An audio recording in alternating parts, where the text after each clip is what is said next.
গরমা গরম ধোয়া উঠছে মাটন কষা। তো এই মাটন কষাটা বানিয়েছে কিন্তু আজকে আমার বর। মাঝে মধ্যেই বরের হাতে রান্না খেতে কিন্তু ভালোই লাগে আমার। তো যাই হোক, কীভাবে রান্না করছি সেটা তোমাদের সাথে শেয়ার করি। তো এই দেখে নাও, মাটনটাকে জল ঝরিয়ে রেখে দিয়ে এরপর একটু দই দিয়ে মাখিয়ে রাখলাম। আর এদিকে দেখো কড়াইতে কাচ্চিঘানি মাস্টার্ড অয়েল ছাজালো, তেজপাতা, শুকনো লঙ্কা, একটু চিনি দিয়েছে, দিয়ে এবার ফোড়নটা হয়ে গেল এলাচ দারচিনি। আর এদিকে দেখো রসুন আদা বাটা দিয়ে পেস্ট হয়ে গেল, গোটা গোটা পেঁয়াজ এটাকে দিয়ে ভাজা হবে, এদিকে আলু ভাজাও হয়ে গেল। আর এবার কিন্তু এই যে গোটা পেঁয়াজ আদা এগুলোকে দিয়ে কিন্তু এবার ভাজাভাজি হবে, টমেটো বাটা। আর এদিকে কিন্তু ডিম সিদ্ধ হচ্ছে। আর রবিবার মানেই কিন্তু ভালো মন্দ রান্না করে খাওয়া দাওয়া করা, দুপুরটা একদম জমিয়ে। আর মানে আমরা যেমন গোটা লঙ্কা কেটে দিই, চিড়ে দিই, আর আমার বর কিন্তু কুচি কুচি করে দিয়েছে, নাকি ভালো গন্ধ আসে বলে।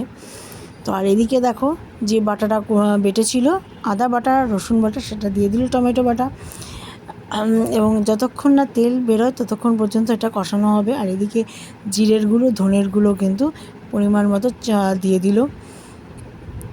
এবার কিন্তু কষানো হবে। বেশ ভালো একটা গন্ধ বেরিয়ে গেছে। তো মাঝে মধ্যেই এরকম সুন্দর সুন্দর রেসিপি নিয়ে তোমাদের সাথে হাজির হব। এইবার দেখো ভালো করে নাড়ানো হওয়ার পরেই এবার কিন্তু মাটনটাকে দিয়ে দিলাম। দেখে নাও, চর্বি 2-3টে দিয়েছে, কিন্তু বেশ কালকের মাংসটাও ছিল বেশ ভালোই। আহা, দারুণ।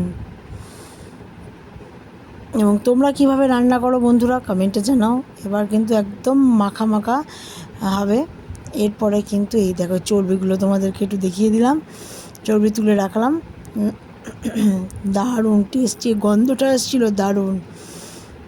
ভিডিওটা একটু লেন্দি, কিন্তু তোমরা কিন্তু প্রত্যেকে দেখো কিন্তু, ঠিক আছে। এবার প্রেশারে আমরা দিয়ে দেব। প্রেশারে একটু গরম জল হয়ে গেল, তার মধ্যে কিন্তু এই যে কষানো মাংসটা দিয়ে দিলাম।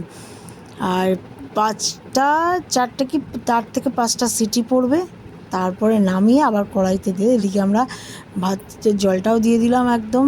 এই দেখে নাও, ব্যাস রেডি হয়ে গেল গরমা গরম মাটন কষা। আহা, ধোয়া উঠছে। এরপর গরম ভাত দিয়ে আহা, মাটন কষা জমিয়ে রবিবারের দুপুরটা দারুণ খেতে হয়েছে। দেখে নাও ভিডিওটা কেমন লাগলো।